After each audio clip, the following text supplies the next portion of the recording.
My father got his trade ticket in the early 1970s and got his first real job after an interview with an electrical company at a sports bar. He was hired on the spot because he didn't buy beer at this bar during working hours, proving he wasn't a day drinker. My uncle got apprenticed as a plumber in the early 1980s after asking a plumber who was hired by my grandfather to fix a broken water main in his pool hall, and all it took was a literal firm handshake. They both eventually started their own businesses and were successful. Another boomer relative quit his finance degree at a small local university after year 3 and called into his local Allstate, explaining that he decided he'd learned enough to sell insurance after 3 years and wanted a job. He got that job and became a successful insurance salesman and eventually an analyst. This sounds like a parallel universe to millennials and Zoomers. Post-COVID, we don't even get the courtesy of being rejected from entry-level jobs anymore, because half those job listings are fake. Of course, there are plenty of excellent videos that go over how fucked we are in fine detail. That's not the purpose of this video. Like with my research on demographics, we're going to go upstream from the immediate issues and put together the bigger picture, so we can understand how we arrived at the situation we're in today. And unsurprisingly, if you followed my material before, the issue is not just about inflated qualifications and outsourcing, but yet again, it's a demographic issue. I'd like to introduce an 18th century British gentleman named Thomas Malthus. You may have not heard his name, but you've likely heard the term Malthusianism before, in connection with, say, World Economic Forum conspiracy theories about mass depopulation. He's considered to be discredited because his theories about overpopulation and mass starvation didn't come to pass, but it's more accurate to say they were delayed rather than prevented. His logic was very simple. There are a finite number of resources and limited land within a given country's borders, and therefore absolute limits to population growth. This isn't even theoretical. It was from real-time observations from the British of so-called coolies, who were unskilled laborers in China and India and numbered in the tens of millions. They were so numerous that their labor was almost worthless. Their entire existence revolved around backbreaking labor to earn just enough to survive and to buy opium to numb their brains until the next day of backbreaking labor. By contrast, in colonial frontier territory like 18th century USA, these limits didn't exist. Benjamin Franklin wrote in his 1751 essay Observations Concerning the Increase of Mankind that wages in Pennsylvania were the same then as they were 30 years before, despite huge numbers of immigrants and natural population growth. In fact, one of the arguments for slavery at that time was that wages were so high for free men that no employer could keep a worker for long before he had the means to start his own business or farm. These were extremely good times, and the American population exploded as a result. In that kind of environment, a high-trust society develops naturally, because people aren't trapped in a zero-sum game.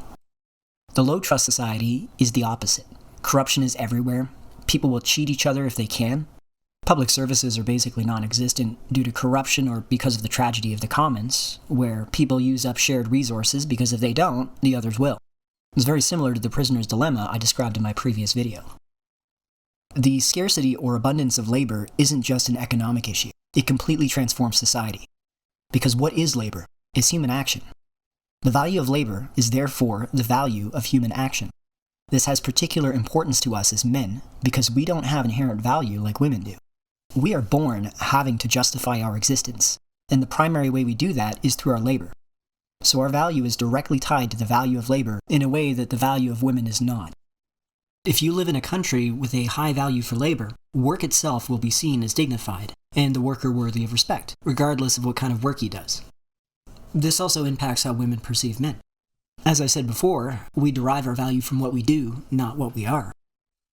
There's all this talk about a crisis in masculinity, but what it really is a crisis in the value of men, because of how the value of labor has been destroyed. Just like in dating, we are excess to requirements, and excess by design because our very presence as the losers in this arrangement allows for the other side to emerge as winners in this zero-sum game. Low-trust societies are zero-sum because in order for people to cooperate, both sides need to feel that they are mutually benefiting. Work is wage cucking, there's no dignity or pride in it because the value of labor is worthless. When work is worthless for the average person, work itself will start to be seen as degrading. You're treated like a disposable cuck because you are one, in a sea of other desperate wage cucks who will jump in line to take your shitty job if you are fired or dare to quit. so it's no surprise that Zoomers hate work so much. And the sad reality is that most of the world has always been like this. In agricultural societies, like India and China, the population would grow exponentially until it hit the upper limit of food scarcity, and then they'd end up in the Malthusian trap, where the vast majority of people are barely surviving, famines happen regularly, and life is a zero-sum, dog-eat-dog game. This is because when hard times would happen, this would drop the price for extra wives and concubines for elite men, and population growth wouldn't slow down as a result. By contrast, Europe historically practiced monogamy, and as a result, when hard times hit, the marriage age for both men and women would go up. This would slow down population growth and make the effect of the Malthusian trap less severe. I recently read a book called Drowning Girls in China. This is what their culture evolved into after thousands of years of extreme Malthusianism. They would kill off so many of their girls at birth that they would have as much as 1/3 of excess males in parts of southern and middle China. They engaged in female infanticide because the peasants were brutally struggling for survival, and girls are just much more expensive to feed than boys as they can't do physical labor. Even as far back as 2,000 years ago, Han China was much more exploitative, with higher wealth inequality than the Roman Empire of its time, and this was after the Golden Age for the average Roman citizen during the Republic period. And then after the Black Death happened, Europe lost 50% of its population, and living standards went way up. It's not a coincidence that the Renaissance happened after this. Suddenly the lords actually had to compete to keep their peasants working the land, and working hours went down. When labor is scarce and wages are high, you need your workers to be as productive as possible, which means investing in labor-saving technology and your own workers' training. This constant improvement in living standards continued right up until the baby boomers, which is why they would trip and fall into careers and be heavily invested in by their employers as lifelong employees, even if all they had was a high school diploma. By contrast, when you control for inflation, per capita income growth has basically either flatlined or it's actually gone negative since the 2000s in the USA. Almost all the gains over the past 30 years have gone to the top 10%. Like, yeah, you can buy flat-screen TVs and smartphones, but if you look at the average income to house cost ratio, it's more than doubled since the 1990s. This is because land value isn't based on productivity. It's a fixed asset and always will be. 100 ounces of gold can buy you roughly the same kind of property today that it could 50 years ago. Inflation of the money supply masks the decline in wages, especially since the 1980s, because increases in productivity offsets the purchasing power loss. For example, we can produce way more food today than we could in the 1970s for the same amount of farmland, so the decline in wages that would have been seen in rising food prices if we hadn't improved our farming productivity was hidden by the drop in food costs from that productivity increase. The only things that haven't increased in productivity are limited resources like land and precious metals, which is why their value has skyrocketed over the same time period relative to wage growth.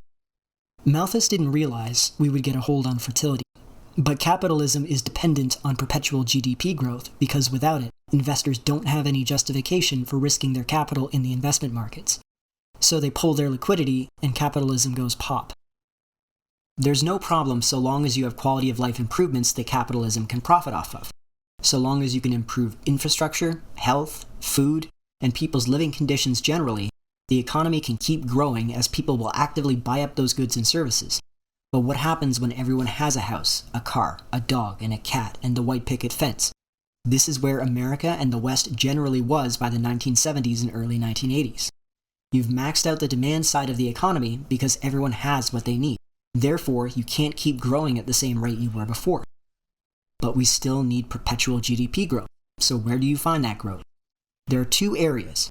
You can either monetize parts of the society that weren't part of the economy before, or you can rely on population growth by opening the borders and flooding in workers and consumers. They tried the former option first. Capitalists embraced feminism and eagerly employed women flooding into the workforce full-time as they dumped their baby husbands. DEI helped, of course, but the driving down of wages over this time period was itself very important. Women are inherently less productive than men, but this difference in productivity only becomes important when the cost of labor is high enough for employers. If you're paying people $20 an hour to dig a ditch, you will be a lot more selective on the guys you are hiring because you need them to justify at least $20 an hour worth of work.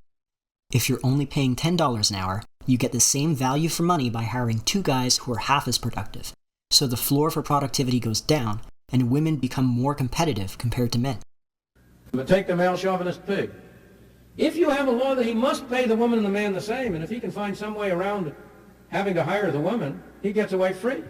He doesn't have to pay for his prejudice. On the other hand, suppose he has a prejudice, but we let people compete. Then the woman at least has a weapon of offering to work for less. And he has to pay for his prejudice. This had other effects as well.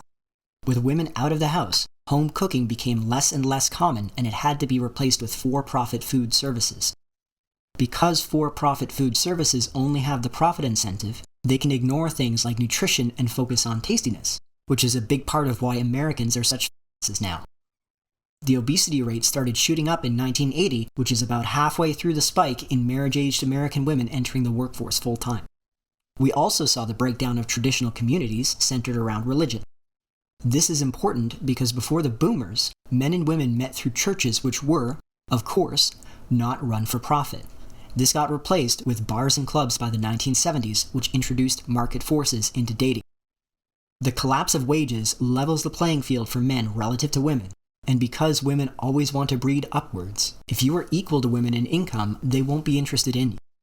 Money is a key factor in the LMS stack, and it has a huge impact on status as well. And if it's impossible for you to even think about starting a family because the economy is shit, this will shift the thinking of men and women alike away from long-term relationships and onto purely short-term gratification. We don't need people forming families anyways. Children are expensive, and all that money can be spent into the economy instead of saved for the child's future. Immigrants, who are already fully grown, can be brought into the country as the natural population growth craters. That's the beauty of Malthusianism. Third world immigrants are born into a zero-sum game and understand that their gain is your loss. They're more than willing to drag you down with them if it means improving their own lot in life. And this is where we're at now, since the original population has declined to the point where women can't even fill out the extra demand and drive down labor costs for the investor's bottom line anymore.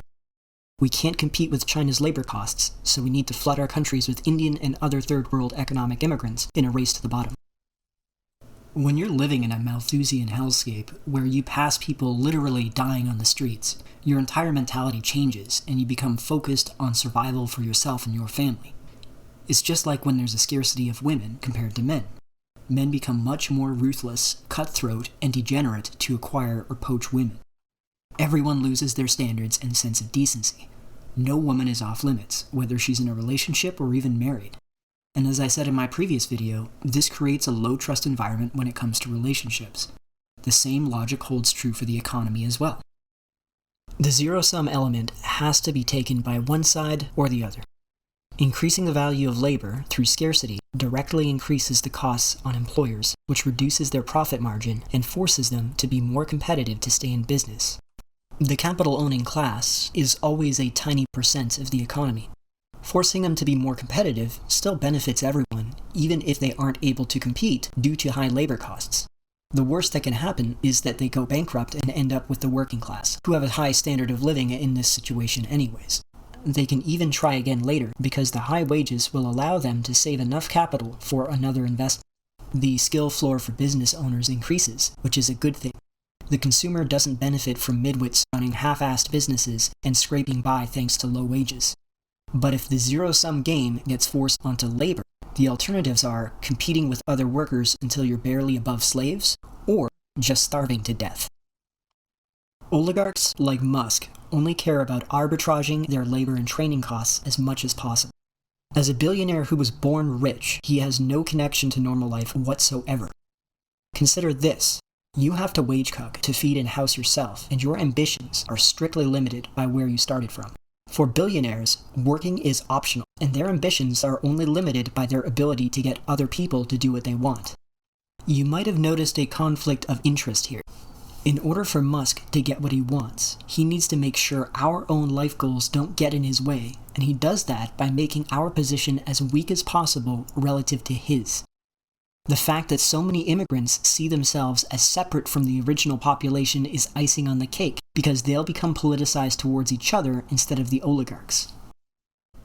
We imposed monogamy on our elites, probably as a check on the power of the chief and to ensure the loyalty of warriors during the Bronze Age, but this gave us the ability to mitigate and eventually overcome the Malthusian trap. It's possible that we never would have gone beyond the feudal age if that custom had not been adopted, because we would all be in grinding Malthusian poverty, and none of the elites would have any reason to improve productivity with technology because they already have an endless supply of almost free labor anyways. If it's cheaper to employ hundreds of men with buckets to dig out a trench, why would you bother coming up with something like a tractor or a mechanized digger? It could also be the case that European innovation comes from us being free from the Malthusian trap for longer than other civilizations. We had more mental freedom to pursue the arts and sciences because we weren't consumed with trying to acquire resources to survive, as was the case in India and China. I'll leave you with some well-deserved copium before I go. You're worth a lot more than you think you are. These boomers became the richest generation in human history despite being brain damaged from leaded gasoline, which knocked as much as 6 to 7 IQ points off the worst affected age groups. So it's not because we're less capable than them. You didn't just lose what you were born into, it was taken from you. It's easy to blame everything on the third world immigrants, who, for the most part, have to live in the same miserable conditions we do. But the reason they are here is because the oligarchs and their boomer pets chose to destroy the labor market so housing value and GDP could be pumped. And that's all. Like and subscribe if the video slaps. If not, feel free to let me know why. If you want to support me, my links are in the description. I really appreciate it. You guys are keeping me alive in this clown country. And see you guys next time.